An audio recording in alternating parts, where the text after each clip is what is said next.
dusty shelves, their whispering tales. Silent voices in the night prevail. Pages torn but stories intact. Each spine a world that's expertly packed. History's ghosts rise from every page. Woven yarns from a bygone age. Golden mysteries with secrets tight. Agatha's plots in the candlelight. Turn the page, let the words flow. Through Austen's eyes, see hearts aglow. Secondhand magic, new worlds to chart. In this bookish heart we start. Hi, my name is Talia. Welcome to Talia Nerds Out. This will probably be the shortest review that I do today, simply because this is a book that I've read multiple times. Not this edition, which is mostly the edition, which is why I'm speaking about this book. The book is Persuasion by Jane Austen, but this is my first time reading the annotated version. And the annotated version is annotated and edited by David M. Shepard. I have the whole annotated collection of Jane Austen's works. But this is the first one that I read all the way through. I initially started Sense and Sensibility, but then I saw that there was I'm getting a little chilly now, that there was a read-along for Persuasion on Bookstagram. So I was like, oh, I love Persuasion. It's one of my favorites. And I haven't read this annotated version yet. Let me do that. And I kept to their schedule. And I was able to finish it within the prescribed period of time. Now, these tabs aren't really anything to do with plot. What's fun about this book is you have on the, I guess it's facing me, that would be the left-hand side. On the left hand, you have the actual story. On the right, you have random notes. They may or may not be related to the text. Most of the time, they are related to the text. You'll have your, little numbered note. So like you would have your, it's not really, I guess you would say it's a footnote. It's not really an end note. So you have your little footnote, and then they have on the page next to it, you would have a little information about it. So for example, it says, he was not Mr. Wentworth. And you have a little 1 there. And on the page opposite, it'll say 1, Mr. Wentworth. This indicates that he is the elder brother. Younger brothers would be called Mr. plus first name. And then it goes on from there. So it was very nice if you wanted to learn just some social things of the era. Sometimes there were plot-specific things in which sometimes I would write my thoughts about the plot in the margins. But some things were like, there's a section, and I want to find it, where they talk about the way that the houses were decorated. The fact that at that time period, they had just gotten away from the idea that all the decorations would be pushed to the walls. Now they sort of had things spread around a little bit, where you might have little tables with like decorative plants on there. But that was a fairly recent thing. Just like they were talking about in a different section, how a sofa was a fairly recent thing. And they showed here, actually they used the term couch versus sofa. But here's a section where they have every once in a while 2 pages facing each other that are just notes. Usually it's when they have pictures.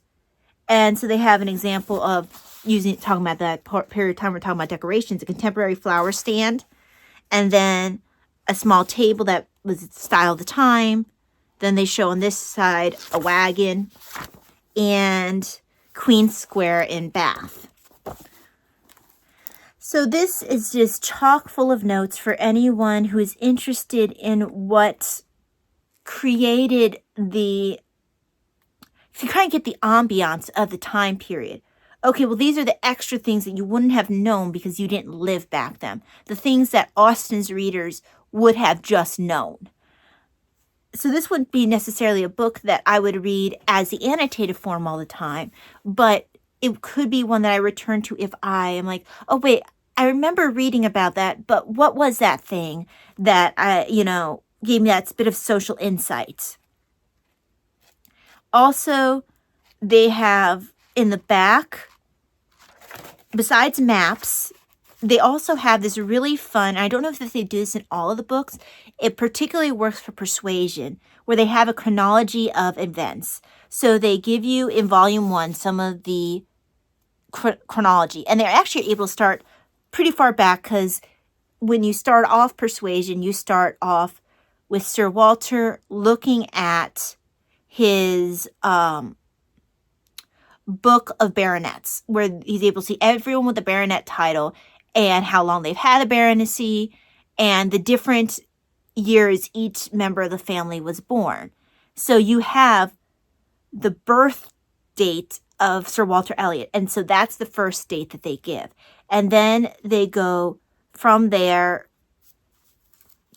until you reach the point of the current plot, and then they go from years, like counting down the years of different events, to now you're going to from months to even weeks. So like you have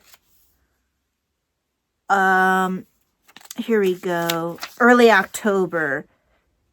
I'm sorry, actually it starts with, to be more modern, like what's happening right intermediate, right in the middle, what's going on in the plot is you start at 1814. So they say the beginning of the action, summer 1814. And then they go from there. They go, okay, this is July. This is the first week of August.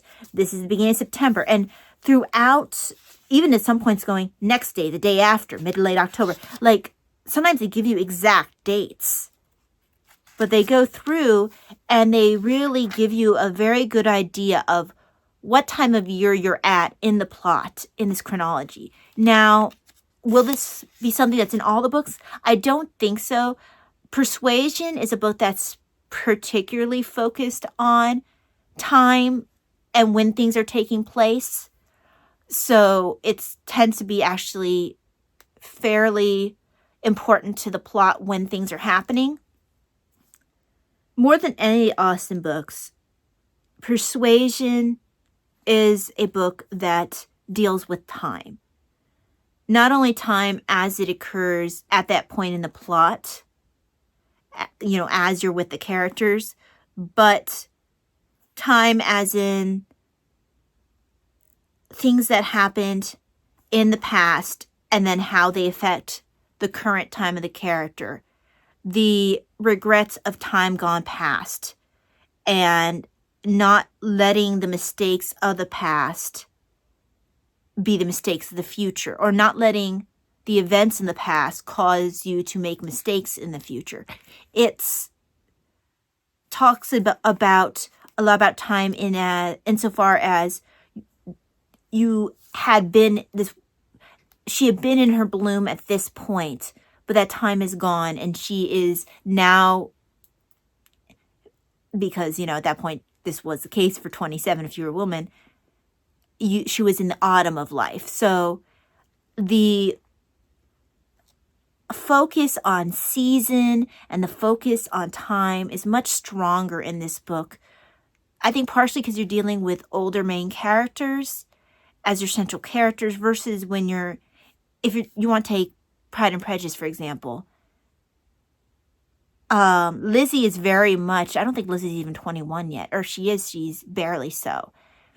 So Lizzie's very much just at the beginning of things, maybe not necessarily like she should be wanting to find someone soon when you first meet her, but it's not like she's desperate. She wouldn't be considered to be in the autumn of life or anything like that.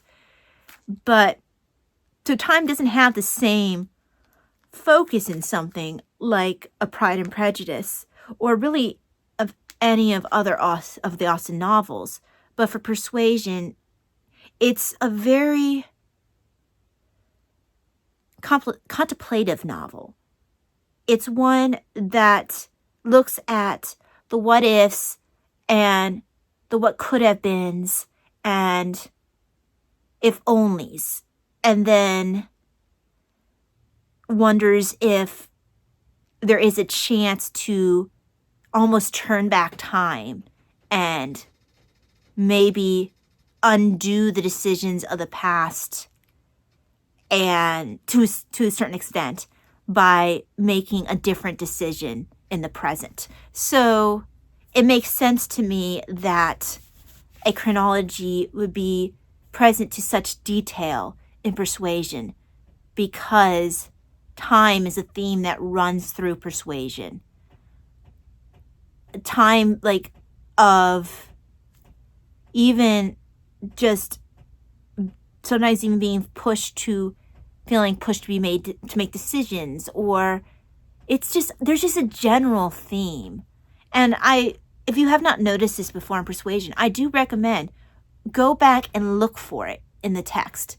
See if you can notice how much time is mentioned, not just time of year in the literal sense, as in like, oh, we're in autumn, oh, we're in, winter, or we're in whatever time season we're in. Time used as an allegory, time used as a device, time used in the characters' memories, in the way that how time affects things that they do now. It's just, look for it. See if you've not noticed before, see if upon further reading, upon subsequent readings, if you can notice this thread of time that is run through this particular book. And I wonder what else Austen might have done if she had had more time, because this, of course, was her last novel. And there are some questions if some of the bluntness in her writing would have been tightened up a little bit, if she would have said things maybe a bit differently, if she had had more time to edit, if she had had more time to look over it, if she hadn't died before this was released. So there's time in so many different factors, including the time of the own author's life, is something that is, in my opinion, intrinsically tied up in the fabric of this novel. So if you've never read Persuasion, I recommend the story. If you've never read one of the annotated Austens, I would recommend that as well, because there is a wealth of knowledge in here. I look forward to reading, I think the next one I have is Mansfield Park. I'm going to be reading Mansfield Park with my mom. Now, I probably won't read the annotated version. What might happen, because we're reading it together, I will probably look over the annotations after I read our section together, because I don't want that to slow down our reading. But I might use it as a way to prompt discussion while once we are done with our section for the day. But we still have another book to finish before we even think about Mansfield Park. But yes, if you have read Persuasion, what do you think? Did you notice the theme of time? If you have not read Persuasion, what's stopping you? I recommend it. This is her last book, but I don't think you need to read Austen's work in order. It's nice to see how her writing style progresses and changes, but it's not necessary. These stories are standalones. And this is, other than Lady Susan, I believe this is her shortest book, and Lady Susan is a novella. So don't look at this for an example. This has the annotations in it. The normal Persuasion is quite small in comparison. So if you want to start with Austen and you maybe don't want to jump into like Emma or, Mansfield Park, her two biggest books to begin with, either Lady Susan, which is an epistolary novella, or Persuasion would perhaps be a great place to start. Or Northanger Abbey, which is, the other book is maybe almost as short as Persuasion. And that also was released after Austen's death, in spite of being the first book she wrote. But yeah, thank you very much for joining me. I hope that you enjoyed this book review. Please share your thoughts below, and I will see you for the next video. God bless. Bye.